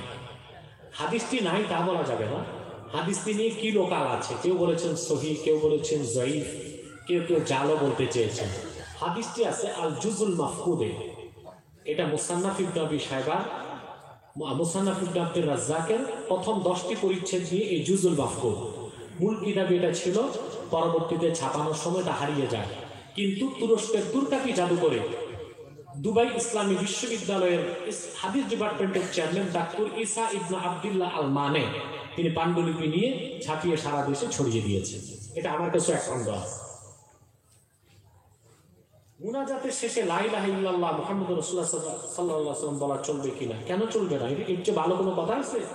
আপনি কি বলেন? বেহাক্কে, অর্থাৎ আল্লাহ তুমি কালেমার উসিলায় আমার দোয়া কবুল করো। কালেমার উসিলা ধরলে আল্লাহ জলদি দোয়া কবুল করবে। কালেমায় তাওহীদও আছে, রিসালাতও আছে, ঠিক কি না? এটা ভালো কাজ, উত্তম কাজ। এটারও যে বিরোধিতা করে, এটারে খন্নাসে বলে, শয়তানে না, খন্নাস। আপনি করেন না ভিন্ন বিষয়, বিরহমাতিকা ইয়া আরহামার রাহিমিন বলতে পারেন, সমস্যা নেই, কিন্তু বিহাক্কে বলে কালেমা বলা যাবে না, এই ফতোয়া কোথায় গেছে? শয়তানে করতে না, খন্নাস করে দেন। ওই দিয়ে নামটা আছে কি ধরছে কারণ আছে বলি কালেমা লেখাতে এই জন্য, তোমরা যদি ফেলে দাও গুনাহ হবে না, সেই জন্য। হুজুর জানিয়ে দিন, জুম্মা দ্বিতীয় আজানে মোনাজাত করা যাবে, খুতবার সময় কথা বলা যাবে? এই ক্ষেত্রে গ্রহণযোগ্য মত হচ্ছে ইদা সাইদাল ইমামু আলাল মিম্বার লা সালাতা ওয়ালা কালামা ওয়ালা সালামা ওয়ালা রাদ্দাস সালাম। এই ইবারতটি আবু হানিফা থেকে মুতাওয়াতির ভাবে হেদায়েত কিতাবে এসেছে। ইমাম যখন মিম্বরে বসে যাবে, খুতবা শুরু করে নাই, তখন থেকে নামাজ, সালাম, সালামের জবাব এইসব নিষেধ, কিছুই করা যাবে না। জুমার যে আজানের জবাবটা দিবে সেটাও মনে মনে দিতে হবে। অতএব তখন হাত তুলে মোনাজাত করাটা এটা আপনার সুন্নতের খেলাফ একটি কাজ হওয়ার সম্ভাবনা আছে। আপনারা করেন কিনা আমি জানি না, তবে এই ক্ষেত্রে আপনাদের সতর্ক থাকতে হবে। আজানের পরে হাত তোলার ব্যাপারে বিস্তারিত জানাবেন। আজানে দোয়া আছে না নাই? কথা বলেন। আজানের পর যে দোয়া আছে, এই হাদিসটা বুখারীতে আছে, মুসলিমে আছে, তিরমিজিতে আছে, নাসাইতে আছে, সিয়াসিত্তার সবগুলো কিতাবে এসেছে। আল্লাহুম্মা রাব্বা হাযিহি দাওয়াতিত তাম্মা, এই দোয়া পড়েন না আপনারা? এখন এই দোয়াতে আল্লাহ রাসূল সাল্লাল্লাহু আলাইহি ওয়াসাল্লাম হাদিস আসছে সহিহ মুসলিমে কিতাবুস সালাতে, আল্লাহ রাসূল বলেছেন কুলু মিসলা মা ইয়াকুলুল মুয়াজ্জিন, মুয়াজ্জিন আজানে যা বলে তোমরা হুবহু তা বলো। কথা বুঝতেছেন? কুলু মিসলা মা ইয়াকুলুল মুয়াজ্জিন, মুয়াজ্জিন যা বলে তোমরা হুবহু তা বলো। সুম্মা সাল্লাল্লাহু লিয়াল ওয়াসিলা, এটা মুসলিমে এসেছে। সুম্মা সাল্লাল্লাহু লিয়াল ওয়াসিলা, অতঃপর আমি মুহাম্মদ সাল্লাল্লাহু আলাইহি ওয়াসাল্লামের জন্য আল্লাহর কাছে ওসিলা চাও। কি চাও? কথা বলেন। এই নির্দেশ কার? এই নির্দেশ কার? আল্লাহ রাসূলের। কথা বুঝতেছেন? কথা খেয়াল করেন না? জি জি। আল্লাহ রাসূল বলেছেন কুলু মিসলা মা ইয়াকুলুল মুয়াজ্জিন, মুয়াজ্জিন আযানে যা বলে তোমরা হুবহু তা বলো। সুম্মা সালুল্লাহা লিয়াল ওয়াসিলা, অতঃপর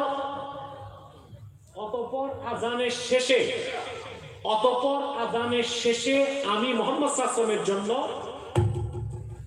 আল্লাহর কাছে ওসিলা চাও। কি চাও? জোরে বলেন। রাসূলুল্লাহ বলেছেন সালু, সালু। আমরা হাজার মারুফ জামা মুযাক্কার হাজিরের সিগা, অর্থাৎ তোমরা চাও, সুয়াল করো। আজানের পর আল্লাহ রাসূল চাইতে বলেছেন কার জন্য? ওনার জন্য। কার জন্য?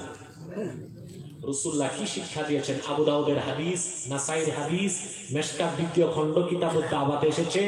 রাসূলুল্লাহ বলেছেন ইদা সাআলতুমুল্লাহ ফাসআলুহু বিবুতুনি আকুফিকুম, যখন তোমরা আল্লাহর কাছে কিছু চাও দুই হাতের তালু পেতে চাও। তা আজানের পর যেহেতু দোয়াতে সুয়াল আছে আর রাসূলুল্লাহ নির্দেশ সুয়াল করতে হবে হাত তুলে, এজন্য আজানের পর দোয়াও আছে, দোয়াও করতে হবে হাত উঠায়। আমি বললাম দোয়া করতে হবে, এটা আদাব। এটা কি আদাব না সুন্নাহ? এটা কি সুন্নাহ। দোয়ায় হাত তুলতে চায় না। দোয়ায় কার কাছে চান? এমপির কাছে গম চায় হাত পেতে, কাউন্সিলরের কাছে ডিজিএফ কার্ড। আপনারা কোন কার্ড পান জানি না, আমরা ডিজিএফ কার্ড পান। তারপরে রমজান মাসে আমাদের যাদের মাদ্রাসা আছে আমরা চামড়া ফেতরা এগুলো হাত পেতে নেই। মুদি দোকানে 10 টাকা লবণের পোটলা নিতে হাত পাতি, তাতে ফতুয়া লাগে না। আল্লাহর কাছে হাত তুলবো কি তুলবো না তাতে ফতুয়া লাগে। আমরা কেমন গোমরা হই।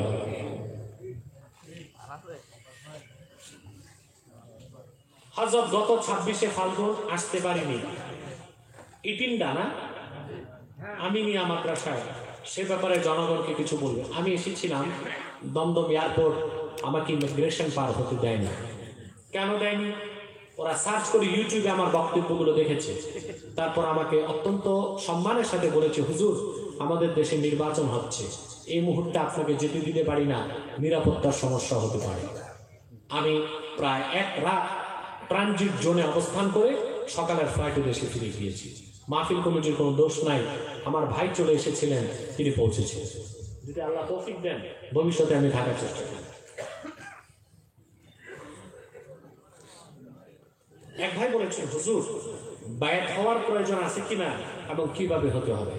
দেখুন বায়াত হওয়ার প্রয়োজন আছে। বায়াত কার কাছে হবেন? হক্কানি পীরের কাছে, ঠিক কিনা?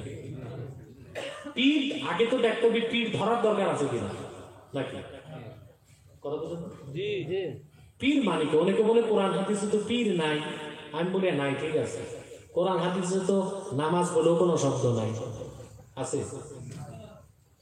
রোজা, ফেরেশতা আছে, বেহেশত আছে কোরআন হাদিসে? জান্নাত নামে বেহেশত আছে, নামাজ আছে সালাত নামে, রোজা আছে সওম নামে, ফেরেশতা আছে মালায়েকা নামে, পীর মুরিদিও আছে তকুনু মা সাদিকিন নামে। আল্লাহ বলেছেন সত্যবাদীদের সঙ্গী হও। এই যে আল্লাহ বলেছেন সত্যবাদীদের সঙ্গী হও, এটা কোন সাদিকিন? সাদিকিন বিল ঈমান, যাদের ঈমান গায়বী হয়ে গেছে আর যাদের ইয়াকিনটা হাক্কুল ইয়াকিন হয়ে গেছে, এই রকম আহলে তাসাউফ তরিকতের সুহবতে যাওয়া ওয়াজিব। আল্লাহ কোরআনে বলেছেন ফা'লাম আন্নাহু লা ইলাহা ইল্লাল্লাহ, ফা'লাম আন্নাহু লা ইলাহা ইল্লাল্লাহ। এই আয়াতের ব্যাখ্যায় আল্লামা বদরুদ্দিন আইনি উমদাতুল কারি শারহ সহিহুল বুখারী 3য় খণ্ডে লিখেছেন قد اجمع العلماء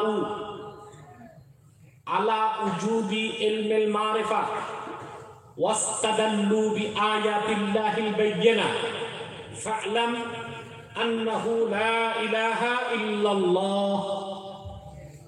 আল্লাহ যে বলেছেন ফা'লাম আন্নাহু লা ইলাহা ইল্লাল্লাহ, মুহাম্মদ সাল্লাল্লাহু আলাইহি ওয়াসাল্লাম আপনি জেনে রাখুন নিশ্চয় আল্লাহ ছাড়া কোনো মাবুদ নাই। এই আয়াতের মাধ্যমে ইলমে মারিফত শিক্ষা করা ওয়াজিব করেছেন আল্লাহ তাআলা সমস্ত উলামায়ে কেরামে। তাহলে আপনি যখন আল্লাহ ওয়ালার কাছে ইলমে মারিফত শিখতে যাবেন তখন তিনি বায়াত নেবেন। কি নেবেন? কথা বলেন। সে বায়াতটাও জরুরি। সেটাও কি জরুরি? আল্লাহ রাসূল সাল্লাল্লাহু আলাইহি ওয়াসাল্লাম ১৫০০ বছর আগে যে বায়াত করিয়েছেন সেটার নাম ছিল বায়াতে রাসূল। কি নাম ছিল? পরবর্তীতে খলিফাগণ যে বায়াত করিয়েছেন ওটার নাম বায়াতে খেলাফত। পরবর্তীতে আউলিয়া কেরাম যে বায়াত করাচ্ছেন এটার নাম বায়াতে হেদায়েত। এটা কি? এই তিনটা বায়াত সহিহ হাদিস দিয়ে সাব্যস্ত। অতএব আপনি যদি তাসাউফ তরিকত শিখতে চান হক্কানি আল্লাহ ওয়ালার সুন্নতে যে বায়াত নেওয়ার দরকার। আচ্ছা আমি একটা আপনারা গুনগুন করেন একটু টাইম দেন না আমাকে কথা বলুন। স্কুলে মাদ্রাসায় যাইয়া রেজিস্ট্রেশনের দরকার আছে কেন? এটা কি দরকার? আপনি যে ছাত্র তার প্রমাণ। ঠিক আছে, ভোটার আইডি কার্ডের জন্য রেজিস্ট্রেশন দরকার আছে? কথা বলেন না। কি দরকার? আপনি যে এই ওয়ার্ডের নাগরিক, হক্কানি পীরের সালেক হবার জন্য রেজিস্ট্রেশন হচ্ছে বায়াত নেওয়া। এটা কি? বায়াত নিয়ে রেজিস্ট্রেশন করলেন যে আপনি সুলুকের পথে চলবেন। কিসের পথে? এই যে আপনি বায়াত নিলেন এটা এরাদা। আপনি হলেন মুরিদ, পীর হলো মুরাদ। পীর কি? আপনি মুরিদ। আপনি বায়াত নিয়ে এরাদা করলেন যে আপনি তরিকতের পথে চলবেন। এটাই তো বায়াত, অন্য কিছু তো না। এরপর কি হয়ে গেছে? জুমার সানি আজান মসজিদের দরজায় হবে না মিনারে মিম্বারের সম্মুখে হবে? দেখুন হযরত ওসমান রাদিয়াল্লাহু তাআলা আনহুর জামানায় তিনি উঁচু জায়গায় আজানের ব্যবস্থা করেছেন জুমার দিন, বুঝলেন? আর এই যে মিম্বরের সামনে দেন এটা প্রথম আজান, ওইটা দ্বিতীয়, আর একামত দেন এটা তৃতীয়। হযরত ওসমান রাদিয়াল্লাহু তাআলা আনহু অসংখ্য সাহাবীর উপস্থিতিতে মিম্বরের সামনে এই আজান দেবার প্রবর্তন করেছিলেন। এটা বিদাতে হাসানা হিসেবে মুস্তাহাব মিম্বরের সামনে দেওয়া। প্রচুর সংখ্যক সাহাবী জীবিত ছিলেন, তারা হযরত ওসমানের কাজে কোনো বাধা দেন নাই। এই জন্য এটা ইজমায়ে সাহাবা হয়ে গেছে, মিম্বরের সামনেই দিলেন।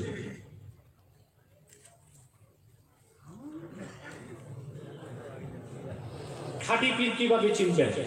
খাঁটি ঘি চিনেন?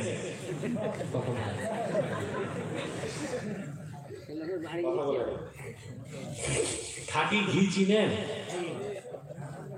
খাঁটি মধু চিনেন? ঘিটা ঘুষা নাকে লাগে, তারপরে আপনি মধুটা জিহ্বায় লাগায় দেখেন, ঠিক না? তারপরে আপনার লোকজন দিচ্ছে, আমি কি করবো? আপনার কর্তৃপক্ষ বাধা দেওয়া দরকার। জি, কথা বুঝতেছেন? আপনারা বাইরের মেহমান। জি, না থাক, জানতে চায় তারা। আপনারা বাইরের মেহমান, এলাকার মেয়র আছেন, ইনি আমাদের বাংলাদেশের মেহমান। এটা একটা জলসা বা আলোচনা, এখানে ফতোয়ার নয়, এটা তো মাহফিলটা আলোচনা ফতোয়ার বৈঠক নয়। সুতরাং আমার মনে হয় একটা মানুষের পক্ষে সব ফতোয়া যে তার নলেজে থাকবে, এখতিয়ারে থাকবে, এটাও ঠিক নয়। সুতরাং এমন কোনো কথা বলে তাকে মানে ফেসাতে বা ছোট করা ঠিক না যে তিনি উত্তর দিতে পারবেন না, হয়তো হতেও পারে। হ্যাঁ, বিয়া তুমি দেবেন না, কথা হচ্ছে কি মাস্টার আলোচনা দিচ্ছেন, এমনও উত্তর তো আছে উনি নাও জানতে পারেন। হ্যাঁ, এমনও উত্তর আছে উনি নাও জানতে পারেন। সেই ক্ষেত্রে অনুরোধ করছি, এটা ফতোয়ার মাহফিল নয়। বাস শেষ, আপনাদের মধ্যে দ্বন্দ্ব হয়ে গেছে, দ্বন্দ্বে আমি নেই। আখির দাওয়ানা আলহামদুলিল্লাহ।